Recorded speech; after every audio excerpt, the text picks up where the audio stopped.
এই নমিনেশন করতে আমার একটি টাকাও খরচ হয় নাই। দুর্নীতি করে টাকা বানানো, তাদের রস বিক্রি করা, দুধ বেচার লোক আমি নই। শিবচরে কোনো দখলবাজি থাকবে না। ধন্যবাদ। আমাদের আসন গ্রহণ করার জন্য অনুরোধ করছি। আমাকে যে নমিনেশন দেওয়া হয়েছে, এই নমিনেশন করতে আমার একটি টাকাও খরচ হয় নাই। আমার আরএস বিআরএস দেখে এবং আমার মাঠে কর্মকাণ্ড দেখে আমাকে নমিনেশন দেওয়া হয়েছে। আমি মনে করি সৎ ও যোগ্য লোক যদি কাজ করে তাহলে সে বিফলে যায় না।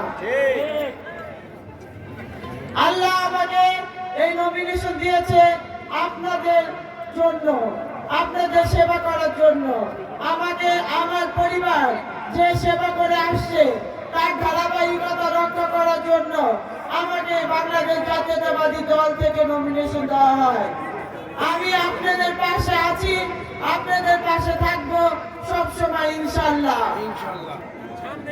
আপনারা যদি আমাকে সহযোগিতা করেন তাহলে আমি আরো অনেক দূর পর্যন্ত যেতে পারবো আপনাদেরকে নিয়ে। শিবচরকে একটি আধুনিক শহর হিসাবে গড়ে তুলবো ইনশাআল্লাহ। শিবচরকে সুন্দর করে বৃদ্ধাশ্রম থেকে শুরু করে মানুষের দুর্দশা দূরীকরণ সমস্ত কিছু আমি করবো ইনশাআল্লাহ। আপনাদের একটা কথা বলি, আমাদের নাকি শিবচরবাসীকে শিবচর থেকে চলে যেতে বলা হয়েছে। ভাই ও বোনেরা, আমি চাই প্রত্যেকটি ভোটারের ভোট শিবচর থেকে চলে যাবে এরকম হুমকি যারা দেয় তাদের প্রতি আমি দৃষ্টি আকর্ষণ করছি, প্রশাসনের উপর আমি দৃষ্টি আকর্ষণ করছি। কেন আমার ভোটারদেরকে চলে যেতে বলা হলো?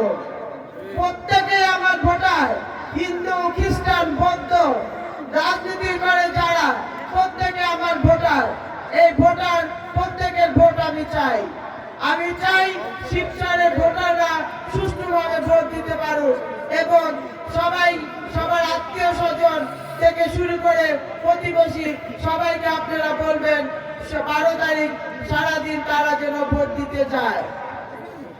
ভাই ও বোনেরা, আমার একটি পরিচয় আছে, আমি শিবচরে ভেসে আসিনি। কেউ যদি মনে করে আমি ভেসে এসেছি তাহলে ভুল করবে। দুর্নীতি করে টাকা বানানো, তাদের রস বিক্রি করা, দুধ বেচার লোক আমি নই। আমি শিবচর থেকে অন্যায় অবিচার প্রতিরোধ করবে ইনশাআল্লাহ। শিবচরে কোনো দখলবাজি থাকবে না, শিবচরে কোনো চাঁদাবাজি থাকবে না। আমি জানি শিবচরে ভ্যান চালক থেকেও চাঁদাবাজি করা হয়, শিবচরে অটো রিক্সা থেকে চাঁদাবাজি করা হয়। আমি যদি ক্ষমতায় আসি তাহলে এগুলোকে মুক্ত করে দিব ইনশাআল্লাহ। কোনো টাকা পয়সা লাগবে না, তারা নির্বিঘ্নে রিক্সা চালাবে, অটো রিক্সা চালাবে। ভাই ও বোনেরা, আপনারা জানেন ইনশাআল্লাহ এবার বাংলাদেশ জাতীয়তাবাদী দল ক্ষমতায় আসবে। জাতীয়তাবাদী দল যদি ক্ষমতায় আসে আর আমরা যদি জাতীয়তাবাদী দলের এমপি দিতে না পারি তাহলে আমরা আমাদের শিবচরের উন্নয়নকে ব্যাহত হবে। শিবচরের উন্নয়নের স্বার্থে, আমাদের স্বার্থে, আপনাদের স্বার্থে আমরা সবাই ধানের শীষে ভোট দিব।